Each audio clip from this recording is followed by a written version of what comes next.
So we have been looking at these different models of combining chemical and thermal processes like the fixed mass reactors of constant pressure and constant volume, and then we looked at the open flow systems of well stirred reactor and plug flow reactor. The question is, what can we do with these? Okay, so many times we can actually use these to solve complicated problems in more simplistic manner, but something that is quite interesting is you could also actually use combinations of these models to set up like a network that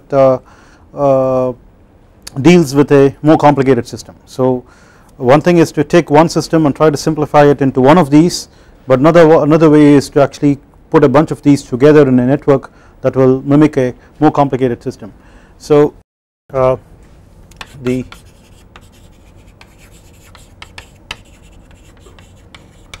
model reactors can be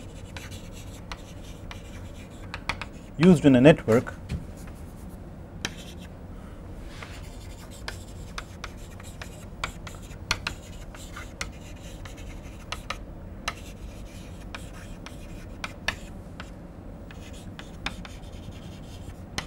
so for example,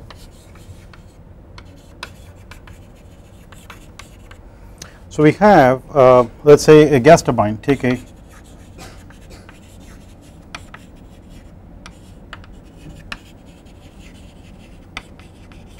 gas turbine combustor.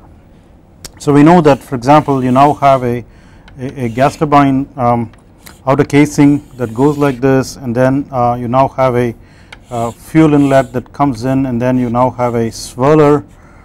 So you have an atomizer here, you have a swirler, and then you have a liner, and so you have some swirl cup and so on. So you now have the primary air that goes through this, the secondary air goes like this, and this is fuel,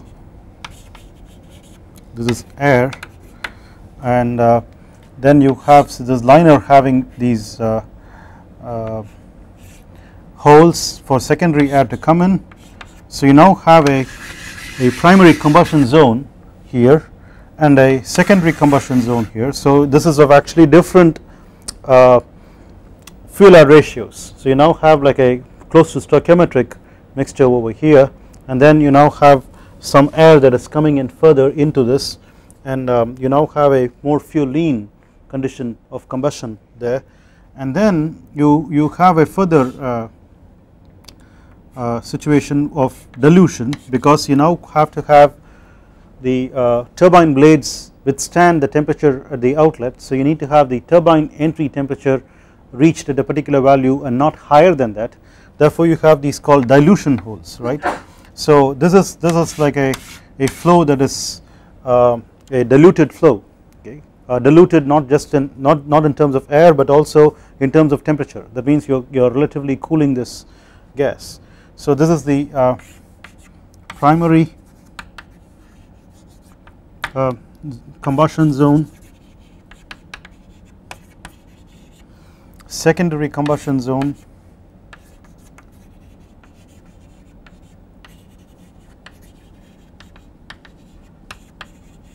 and this is the dilution zone.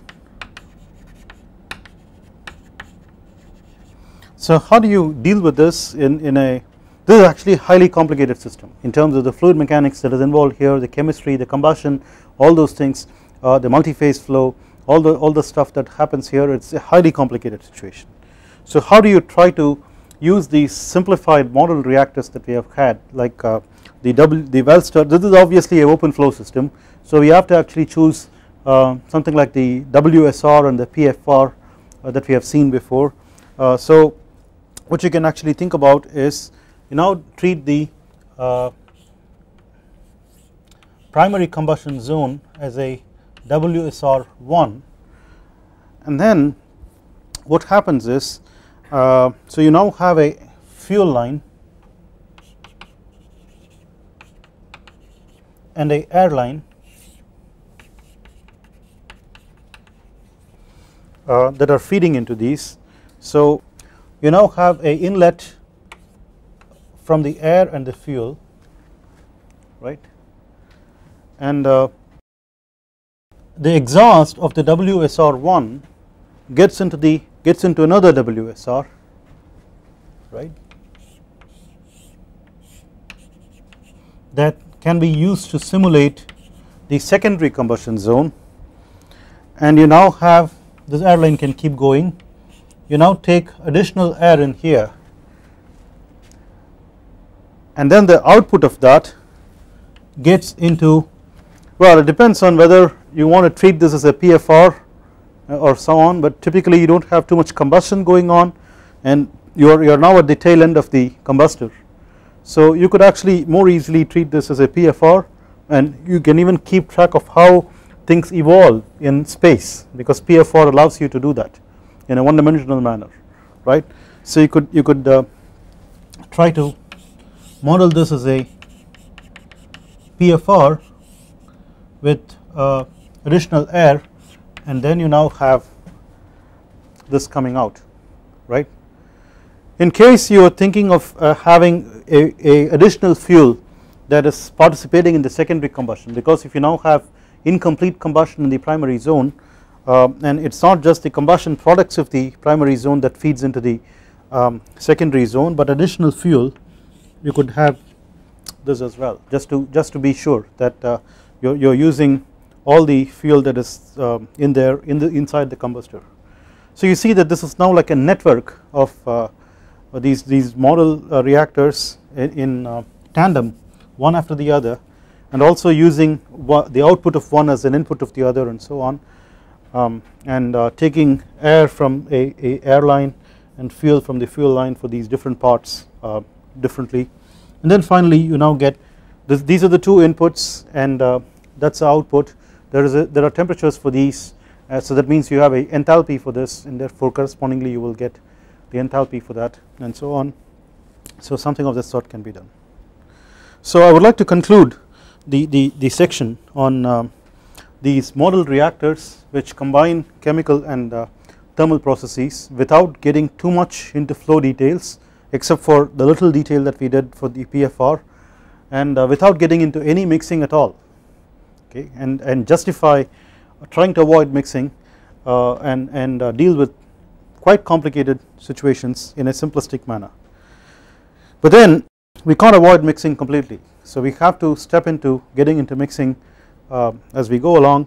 So let's now start doing the real combustion. Real combustion now involves you to be dealing with convection, diffusion and reaction, all three together. So we have so far been looking at chemical reactions, and we did not really do too much of convection or flow. We will not do that much, but we will have to ultimately get into some amount of mixing that we need to look at. So that is what we would want to do. So we want to now look at some mass transfer definitions.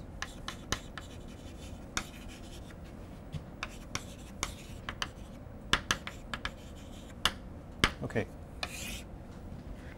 this is actually continuing from the set of definitions we had on mass concentration of species and molar concentration of species, and mass fractions and molar fractions. So mole fractions, we had made these definitions earlier on, but now we have to actually get into a conceptual idea here. So the first definition that I would like to make is, again we will have two parts. One is the mass averaged velocity of the mixture,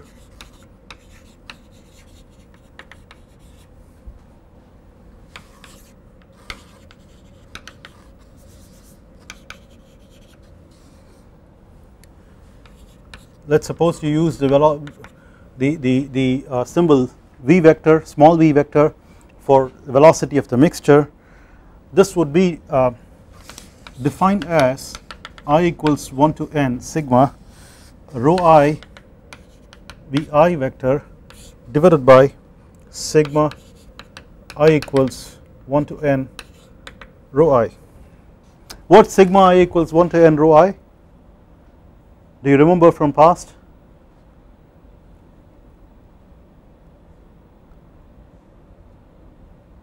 That is just the density of the mixture itself. Okay, the density of the mixture itself is nothing but the sum of all the individual densities of species, because the density is nothing but mass per unit volume. So per unit volume of a mixture, let us suppose that we have air around us, and then air is a mixture of let us say nitrogen, oxygen and a few other things in trace.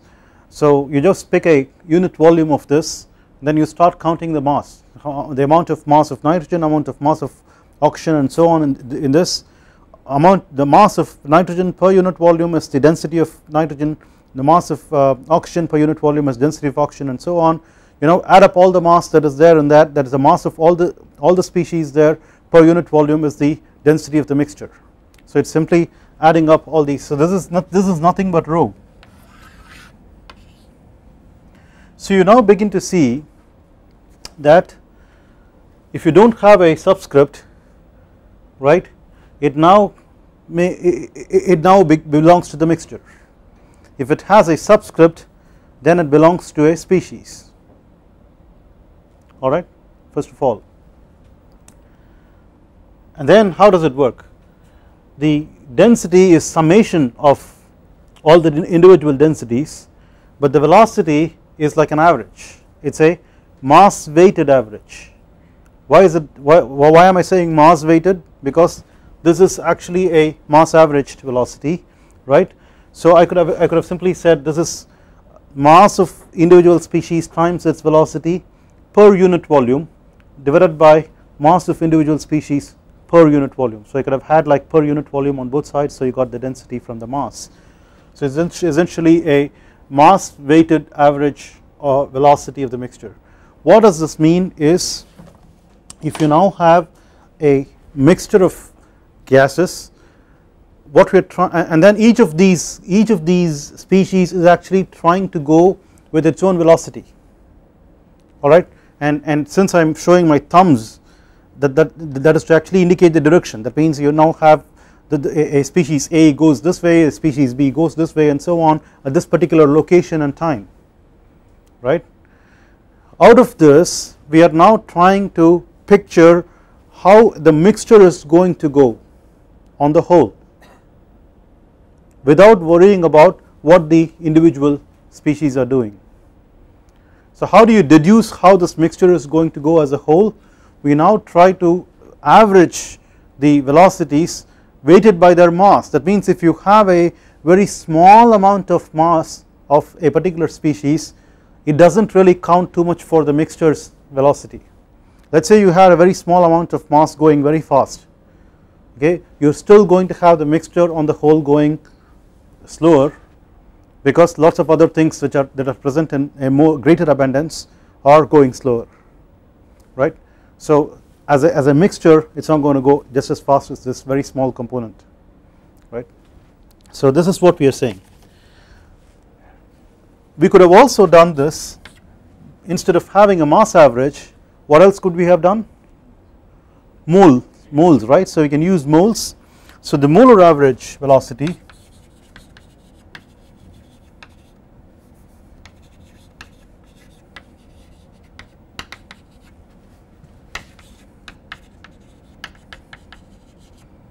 mixture, we now call this small v star vector, that is given by sigma I equals 1 to n Ci vi vector divided by sigma I equals 1 to n Ci. Of course this is also the same as C, which is the concentration of the mixture, the molar concentration of the mixture, because it is also going through the same kind of arithmetic, which is just summing over all the number of moles of all the species together per unit volume, alright. So what is happening here? Is the mixture travelling at a velocity v, or is it travelling at a velocity v star? Both are not same, okay.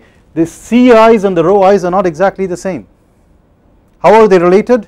There is the molecular weight coming into picture, okay.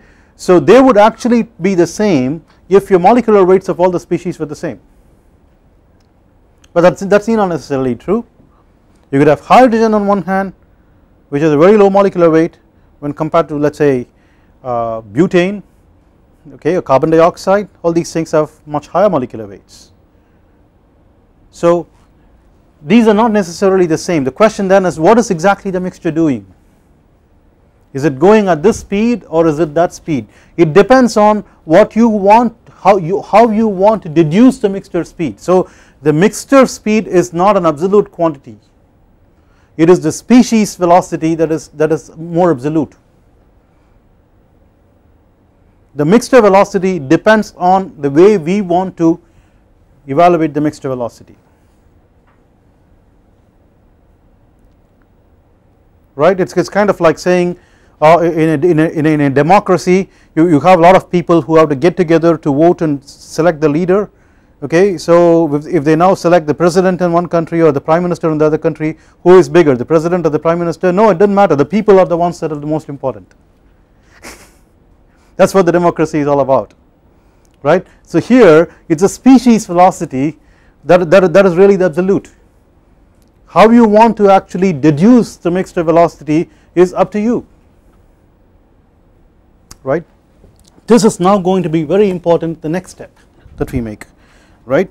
So the next thing that we want to do is we now define a mass diffusion velocity of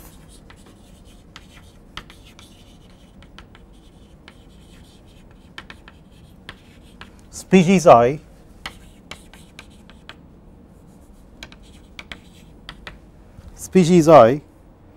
okay. Now this is actually for a individual species, and the way we want to define this is capital VI vector is equal to small vi vector minus small v vector. And let me just complete the next step, B, and then we will talk about this. Molar diffusion velocity of species I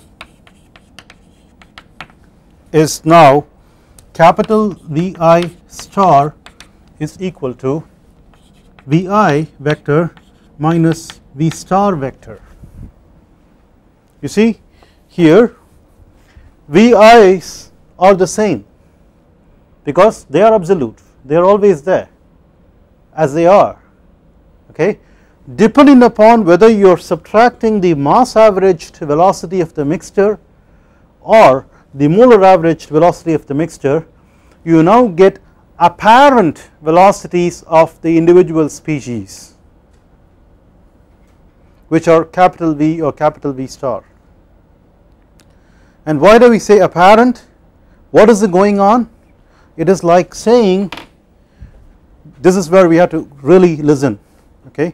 It is like saying you now have a mixture, let us say here, okay, right there in that picture, okay. So you are now into your combustor, you are now peeping into your combustor, and then you are finding a lot of species going hither and thither, right. You want to now try to deal with this like a mixture.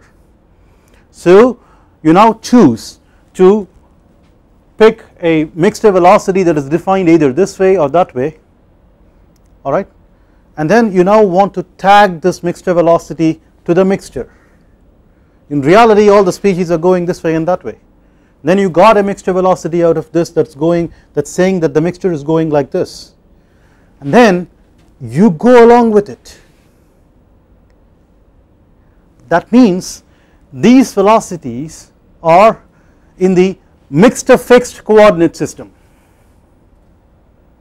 We are essentially transforming our coordinates. If you were in a lab fixed coordinate system where you had your combustor running and then you saw your species going this way and that way, and you could deduce a mixture velocity for it as whatever it is for the mixture that's going in whichever way you want, it's all in the lab fixed coordinate system. But now you decide to travel with the mixture. When you are traveling with the mixture at the speed that you have determined for the mixture in a certain way, right, you begin to see that the species are going this way and that way. It is not all going like this, okay, because you are going along, okay, it is going like that, it is even going backwards, right, because you subtracted out that mixture velocity, right. So it can now, this is vector addition, this is vector algebra, okay, so you are looking at vectors. So from your mixture's fixed coordinate system, it looks like as if the mixture is stationary, right, that is very good, because forget about the combustor, forget about aerospace engineering and all those things. We will now take a box, okay, keep the mixture on our desk table, it is not going to go anywhere, let the mixture mix, right, because the mixture is not going anywhere, we are going with the mixture anyway, right. So while we are going with the mixture, we are now in a mixture fixed coordinate system, so the mixture is now on the table, you do not need to go anywhere. So whatever you are going to be looking at for the species velocity if the mixture were not moving is what you are going to see with this or this, right, and that is how we would have actually tried to make experiments to try to find out what else is the mixture is doing other than going, I am sorry, what else is the species doing other than going with the rest of the mixture. If you now have air in this room, I suppose we do, okay, and it is a mixture, it is a mixture of nitrogen and oxygen predominantly, and then you want to now try to start looking at what the oxygen molecule is doing, okay. We do not really bother about things at the molecular level because we want to stick to a continuum framework. So at a particular point, if you want to look at what is the oxygen doing, what is the oxygen species velocity, that is actually a bunch of molecules, millions of oxygen molecules at this particular point, collectively what are they doing when compared to the rest of the mixture. The rest of the mixture is mostly nitrogen, so you now ask what is the nitrogen doing, okay. We will find that most of the time in what we are thinking about, the oxygen is pretty much going to do the same thing as what the nitrogen is going to do, because it is all completely mixed. When it is completely mixed, it is now acting as if it is one species, air, then that means the species are going to do the same thing, that means they are just going to go as one single species, which is the mixture, right. So what do we understand? If a species is going to do something other than going with the rest of the mixture, then it is not completely mixed, right, and to quantify what it does other than go with the rest of the mixture is what you have these velocities for, right. So this is and this is very important, this is fundamental to anything that you do with mixing, yeah. So this is in the now mixture fixed coordinate system,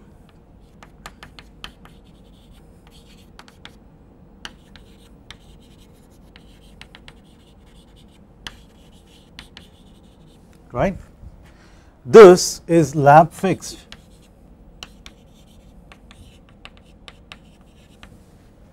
coordinate system.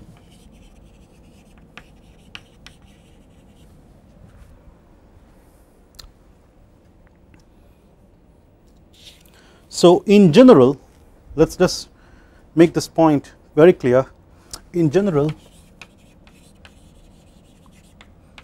small v and small v star, okay, and capital Vi and capital Vi star are different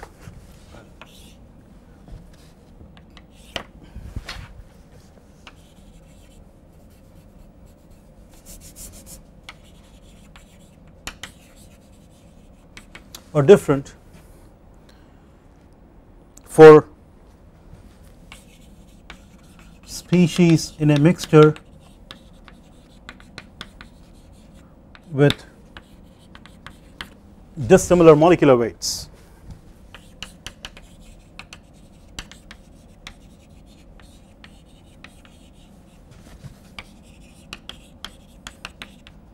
okay, and this is going to come to haunt us after some time.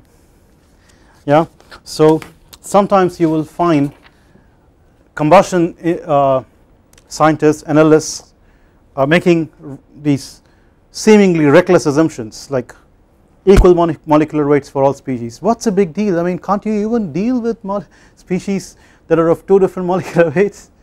The answer is yeah, but we have lots of other equations to solve, so can we get some reprieve here? We will find. Okay, so what do we do with this? We can now define mass fluxes. We are now stepping up our approach towards something particular. So of course we know that mass flux of species I is m dot vector I equals rho I Vi, okay, and so of course we have an A and a B. Molar flux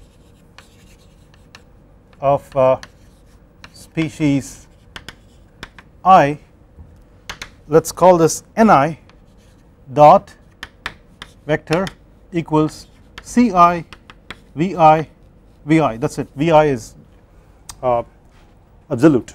So this is in the lap fixed coordinate system, right. Something that we are familiar with. Mass flux is nothing but density times velocity, okay. Similarly molar flux is nothing but concentration times velocity, alright. Then we should now be able to write for A relative mass flux,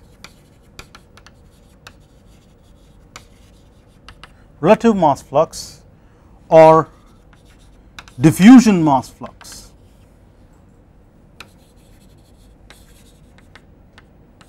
Diffusion mass flux of species I is Ji vector is equal to rho I capital Vi, which is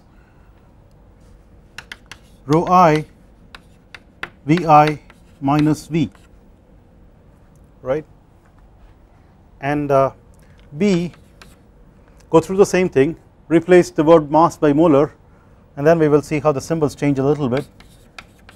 Relative molar flux or diffusion molar flux of species I, how does it change? Ji star is equal to rho I, I am sorry, Ci capital Vi star vector, that is equal to Ci Vi vector minus V star vector, right, and obviously this is in the mixture fixed coordinate system.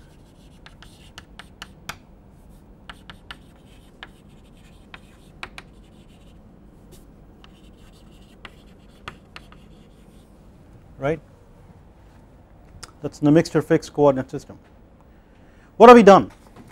The first thing that we have done is, for the first time in our lives, we have used the word diffusion, okay. Welcome to the confusion. The moment you have diffusion you are going to get into trouble, okay, and that's what we will see from now on, and so obviously things get more interesting, exciting and stuff, right. Whatever we have been doing so far has been boring. And then what you are saying is, if you are now thinking about mass flux, let us actually think about in a mixture fixed coordinate system, right. So in a mixture fixed coordinate system, if I were to move with the mixture, right, what is the mass flux of my species that is going here and there? It is all not going in together in one direction, because I am going along, then I am subtracting that, So you could now also have some mass flux or molar flux, depending upon how you want to look at it, go backwards, forwards, either this way, that way, and so on, right. So why are we interested in this flux? Why couldn't we have just stopped with velocities, right? That's because that's how Fick's law comes about. Okay, so we now have to have what's called as Fick's law. We are now ready to look at Fick's law.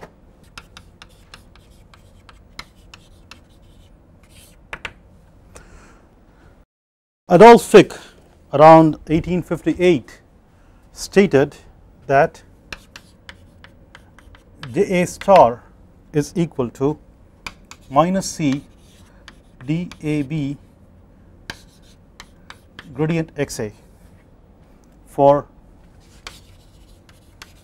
a binary mixture of species A and B. The plural of species is species. Okay, so we say species, we were talking about individual species I, we now talk about two species A and B, alright. Okay, we got it. Now it's very likely that Fick exactly didn't say it in a mathematical way, but we are now geared up to state Fick's law in a mathematical way, right. And because we have now come from a mass averaged and molar averaged velocity all the way to a relative molar flux or a diffusion molar flux Ji star for a particular species, right. What did he say? He found that the relative molar flux or the diffusion molar flux of a particular species is directly proportional to its mole fraction. It's basically, he said, it's directly proportional to its concentration gradient. When would you have a concentration gradient? If you now had a variation in the concentration in space, okay, that means you have more of it here, more of a particular species here, less of a particular species there, then you now have a variation, and a spatial variation would mean that you now have a gradient, and that is what is actually driving the species to come from there to here, right. That simply means that you do not have a mixture in which all the species are uniformly mixed. If you had all the species uniformly mixed like we think air is around us at the moment, okay, then we won't have any concentration gradients of oxygen here versus here versus here, and so you don't have any gradients. That means oxygen doesn't rush this way while nitrogen is rushing somewhere else, or the mixture is going somewhere else, alright. Of course the oxygen rushing this way counts for the mixture going somewhere anyway, okay. So in a lab fixed coordinate system it will look like the oxygen is going like that, but it doesn't do that, other besides nitrogen going somewhere else. They are all going together because you don't have any concentration gradients. That means the mixing is perfect. It's only when you don't have a perfect mixing, right, you have to worry about concentration gradients, and when you have concentration gradients you now have the species go from a region of higher concentration to a region of lower concentration until the concentration gradient vanishes, and then the species doesn't go anywhere, it's all living happily ever after, right. So it's kind of like Robin Hood, okay, take the money from here from the rich, give it to the poor until all of us are living happily ever after, okay. That's what transport processes always do, okay. So the DAB is a binary diffusion coefficient that appears as a constant of proportionality between the diffusion molar flux and the concentration gradient, right, and this is a transport property, this is a mass transport property. Correspondingly the momentum transport property is your kinematic viscosity, and the the energy transport property is your thermal diffusivity. All of them actually have the same units. Okay, in SI it's meter squared per second, right? And what do? Their job is to take mass of a particular species from a place where it is more and put it in a place where it is less. Take momentum from a place where it is more, that's what viscosity does. Okay, so momentum from a place where it is more and put it in a place where it is less. Take heat from a place where it is more and put it where it is less, that is heat conduction. So that is what conduction means. So this is like transport phenomena, out of which we are essentially looking at only one part, which is the species mixing in a mixture, right.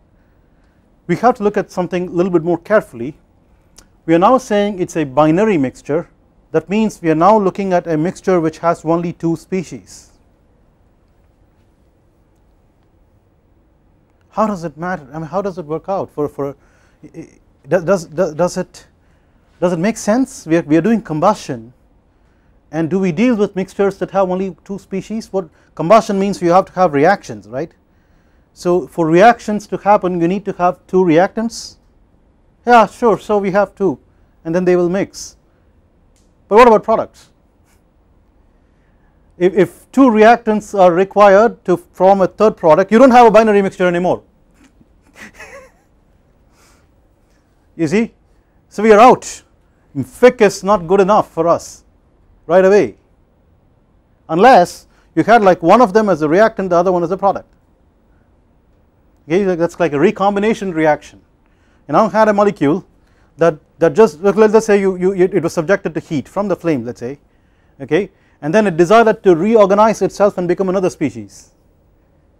Okay, like a bunch of atoms in one corner of the molecule started getting excited, dissociate, and then go around and then form and then go back, and of course you now find that you will now have radicals and all that stuff, right, because this is all got dissociated and so on. So it's not a so binary species is something that we don't really come across typically, but you could, if you want to simplify your situation, you say A equals B is my global reaction, I will deal with only two species and so on. Okay, you could do that, but Fick didn't really have that much of a complication in his mind. Okay, he was only looking at a isothermal, maybe non-reactive, okay, mixture of two liquids, as a matter of fact, is what he was doing, right. So it is an incompressible situation, and because as I said, J star is a mixture fixed coordinate system, you didn't have to worry about a mixture in motion in a lab fixed coordinate system.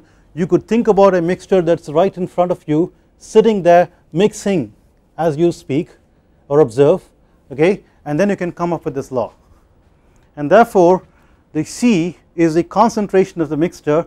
Just like in an incompressible flow, you say the density is constant, you say the concentration is constant for the mixture as a whole, can be pulled out of the gradient, and then you now have a mole fraction gradient rather than a concentration gradient, right. So this is the simplistic setting in which Fick really came up with this law, okay. And you could, of course, so we have a, of course we could write in terms of diffusion mass flux. Let's say we are not chemists, so we are not used to dealing with things in terms of molar flux.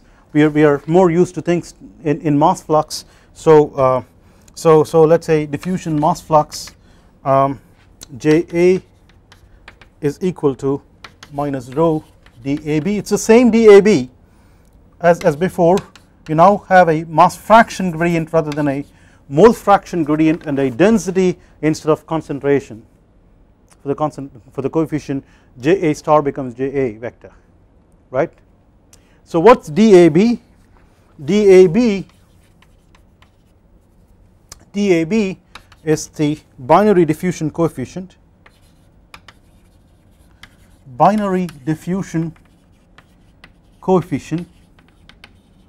for a pair of species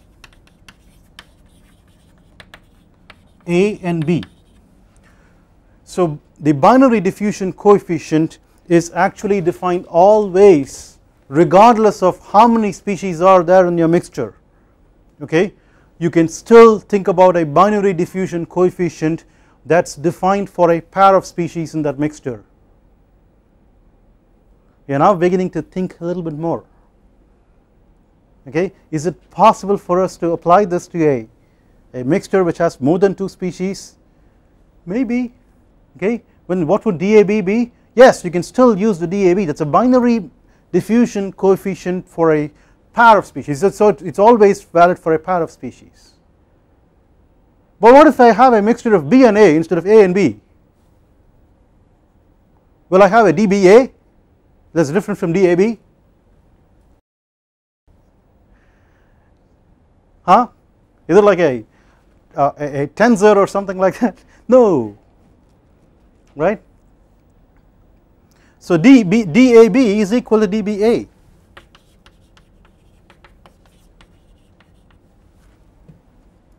That is because we are now in a mixture fixed coordinate system, right. So if, and this is very important, okay, because we are in a mixture fixed coordinate system, effectively what it means is if species A is mixing into species B, then correspondingly species B is mixing into species A just as well. So it is like saying if you now had hydrogen and oxygen, and you think that hydrogen is a much lighter gas when compared to oxygen, so you now had a bunch of hydrogen over here and then a bunch of oxygen over here in a box with a diaphragm in the middle, and then you now have wave a magic wand that makes this diaphragm disappear at t equal to 0, and you start looking at this at t greater than 0, okay. You expect that all the hydrogen is going to rush into the oxygen just sitting like that, huh, and then you say all the hydrogen was the one that did the job of mixing, oxygen didn't do the damn thing. No, the oxygen is going to say, yeah, of course I was mixing, right. It is going to mix just as well into the hydrogen as hydrogen mixes into oxygen, because from the oxygen's point of view the hydrogen it's doing its job. You see, this is very, very important, okay. In a binary mixture there is nothing like this species is mixing more than that species, right. Okay, why are we doing this? Why do we need the Fick's law?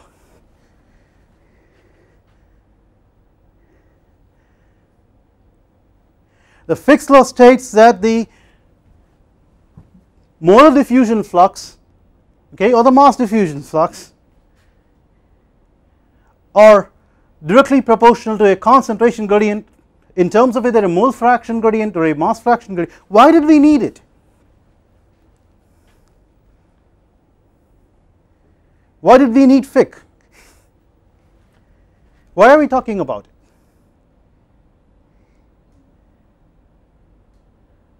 Right? What are we achieving?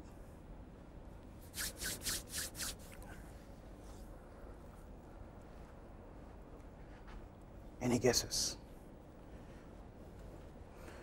If you think a little bit more, okay, I told you that this is the transport process, and then there are corresponding, this is a mass transport, okay, so it's correspondingly momentum transport and energy transport, and you now had viscosity and conductivity come up in those as transport properties. What do they connect? Okay, so if this is like a proportionality constant between a mass flux and a concentration gradient, what was the viscosity? Was viscosity a proportionality constant of anything? It was a proportionality constant that was relating shear stress to velocity gradient, okay. Keep in mind velocity is a vector, a gradient of velocity could be a tensor, and therefore you have an additional problem in momentum transport of dealing with a gradient of a velocity, that means your shear stress could be a tensor and so on, okay. But whereas here this is a vector, gradient of a scalar, that is a vector, okay. but when you get back to energy transport, things are back to normal. We are now looking at the thermal conductivity showing up as a proportionality constant of heat flux, that is relating heat flux to a temperature gradient, right. Temperature is a scalar, gradient of temperature is a vector, heat flux is a vector, right. So what is going on? We are always trying to relate some of these quantities like diffusion mass flux or shear stress or heat flux to gradients, spatial gradients in concentration or velocity or temperature. These are all quantities that I can measure. I can stick a probe and get my concentration, velocity or temperature. These are things that are actually showing up in my equations. I have a control volume, there is a heat that is coming in from the surface or mass that is coming in across the surface, control surface, and so on, and I don't know.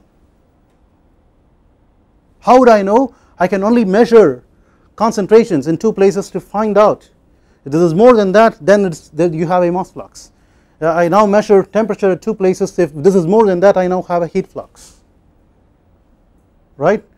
So in our system of equations, we would like to keep the unknowns as essentially our primitive variables, right, but you now have these heat fluxes, mass fluxes and shear stress coming in as extra items along the control surface. Like for example, shear stress is essentially a surface force, it is coming through a surface force, okay, to drive the momentum. Heat flux by conduction is trying to influence your enthalpy change, right. Similarly, mass flux by diffusion is going to now change your mass balance,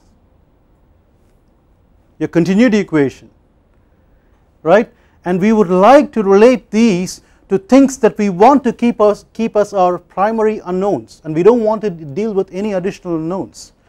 So this equation, and it's like for momentum transport and energy transport, are constitutive relationships that connect a secondary unknown to a primary unknown. Now plug this in an equation which treats XA as its unknown, you are safe, you are not reckoning additional unknowns, you see. So this is very, very important to us. Unfortunately, we will be groping to see how to deal with this for a truly multi-component system where you have a mixture of more than two species next class.